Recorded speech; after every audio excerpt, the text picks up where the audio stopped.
my name is H.A. Pruitt, and I'm the author of the Anathalian series, and I'm also an editor, and in this video I'm going to be talking about an editing tip, specifically passive and active verbs. What are these verbs, and when to use each kind of these verbs? So let's just do this. What are passive verbs? Passive verbs are be, am, is, are, was, and were, and they're different forms. And so when you use a passive verb, the subject receives the action rather than the subject doing the action. Or it tells about the subject rather than describes what the subject does. So some examples of that is the cat is black. Is the passive verb, and is connects the cat to black, telling the cat is black. It's telling about the subject, cat. Another example is the cat is not here. And there, the verb is receiving the subject is receiving the action of the cat not being here rather than the cat doing something. Again, it's kind of like telling about the subject. And so the opposite of that is an active verb where the subject does the action. Active verbs describe an action, like run, jump, spin, push, anything you do. You probably know about action verbs. They're ones we talk about more. So some examples. The cat ran. The subject, the cat, is doing something. The cat ran. Ran is the active verb. The black cat stretched. Something you can envision. The cat stretching, the cat running, the cat's doing these things. And active verbs do better at showing what happens, like they paint a better visual picture. Passive verbs, we're going to get into this more in the next part, but passive verbs, they can describe and can help paint a picture, but the active verbs, they can paint passive verbs can paint one picture, but active verbs do better at painting a scene of motion happening, things happening. So my next section of the video is, when is it best to use each kind of verb? And if you've been in the author world very long, you've probably heard passive verbs are evil and they're telling and you should never use them. Never use was. We'll get there. But anytime you hear any kind of rule that's never do this, never do that, always do this, there's probably some exceptions and it's probably okay to not always or never. So passive verbs. When you want to keep secret who did the action is a good time to use passive verbs. And also I want to say, in this video I'm kind of staying on the topic of fiction. In nonfiction, especially psychology and areas where you're writing about thoughts and dealing with ideas more than a story, you're probably going to tend toward passive verbs just because you're not telling a story where you want people to see a scene happening. You're telling about ideas that are ideas, and so you're going to use passive verbs more. It's always better, not always better, it's usually better to use an active verb to help your readers understand, but this is for fiction, and we're going to talk about fiction here. So, when you want to keep secret who did the action in your fiction book, you may use a passive verb. And so, you may say the cat had been murdered, and it's like a whodunit. It's like a mystery. You want to not say Tommy murdered the cat because if you use the active verb, you have to say the subject did this action, and so Tommy murdered the cat, and then you've given away your plot.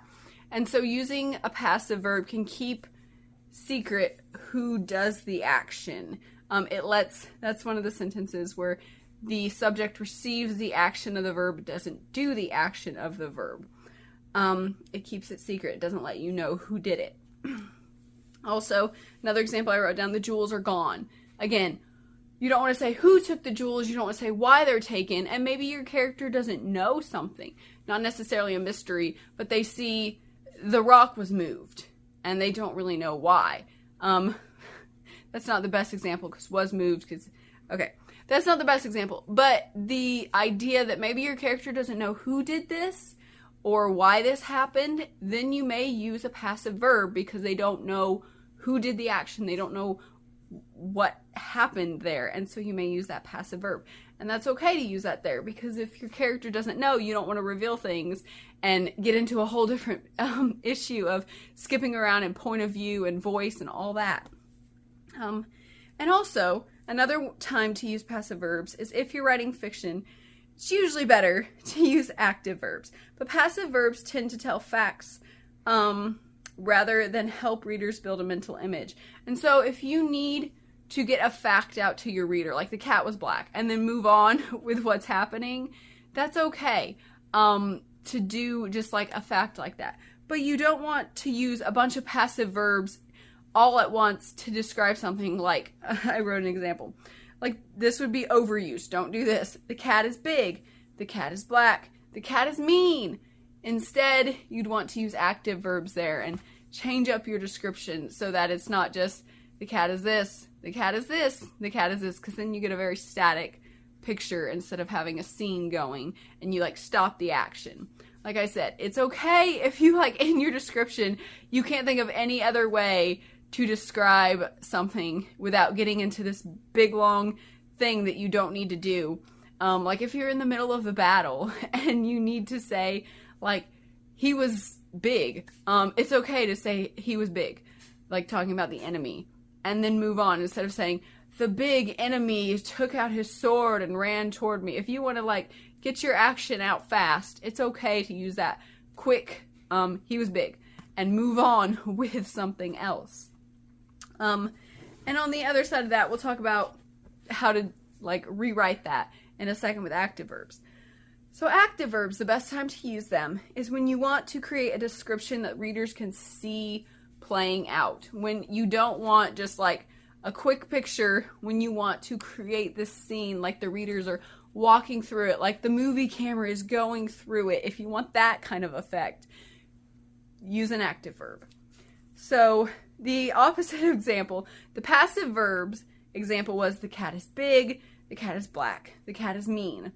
If you want your readers to see a scene rather than just this static picture, say something like, the black cat stretched its hulking body as it bared its teeth and growled.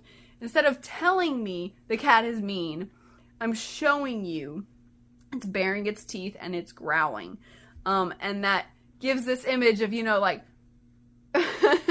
I probably don't look mean when I do that. This, this cat that's really mean. And you don't say to your reader, the cat's mean. You don't tell your reader the cat is mean. But by using those active verbs, you paint this picture and this scene of this cat doing something that shows it's mean. And your readers will get it. Readers aren't stupid.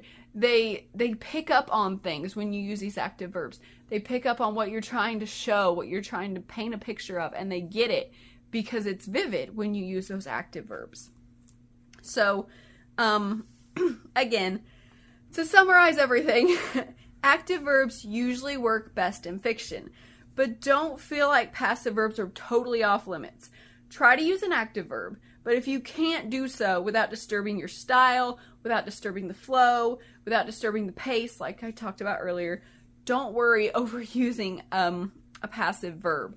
It's not like passive verbs are bad and you should never use them and they mean you're a bad writer. Passive verbs have their place, they have their time, but overuse of passive verbs is where it gets bad. If you're only using or using mostly passive verbs, your story is probably going to come across to your readers more static, less able to visualize than if you use active verbs. They're going to be able to see the scene playing out in motion and see everything a little bit more, not a little bit more, a lot more vividly. But if you need to use some passive verbs in your story here or there, don't feel like, because like writing this down and then editing my own book, every time I see was, I'm like, oh, need to take that out. I'm like, no, it's okay. And also the fact that we write from somebody's perspective, usually, sometimes we have narrators who are very literary, but we're usually writing from a character's perspective who's a real person. And they're not always going to think or feel in like beautifully descriptive ways. Sometimes she felt scared, and felt is not a passive verb, but she is scared. is one step away from she felt scared. So you see what I mean. Sometimes you just have to say it like that instead of, you know, your character, when they're scared, they're not going to think about, character name, Tommy. Tommy curled up his shoulders and cringed, and, you know, you can describe it and how it's playing out, but there are times when your character is scared, and it's okay to say your character is scared, and just have that quick, your readers know they're scared. Like, it is better language to use the active verbs and everything, but like I was getting to the point, you're writing from a person's perspective, and characters don't always think about themselves doing these things. They think, I am scared. And that's what they think. And so it's okay to use that to get across it. This is a real person having real feelings, not thinking in literary ways when they're in these situations. So, again, in summary, active and passive verbs, the video had what they were, and that it's okay to use the passive verbs at certain times, but try to use active verbs most of the time. So that is my video. If you have any questions, any comments, any examples you're wondering about, anything you want to comment on, please do comment below. Please like this video, please share this video, please subscribe to my YouTube channel for book reviews and more editing tips and other writing stuff about my books. And thank you for watching. Bye! If you want to know more about Anna Thalian or H.A. Pruitt, please follow me on Instagram at H.A. Pruitt. You can find me on Amazon as an Amazon author, H.A. Pruitt. Please watch my YouTube channel and all my cool videos on my channel, H.A. Pruitt Anna Thalian. You can find me on the Facebook page, H.A. Pruitt Anna Thalian. You can follow me on Goodreads by the name H.A. Pruitt and the book Anna Thalian. Or you can go to my website where so much cool stuff about Anna Thalian is. The website is hapruitt.com. I didn't write that down. Let's start over.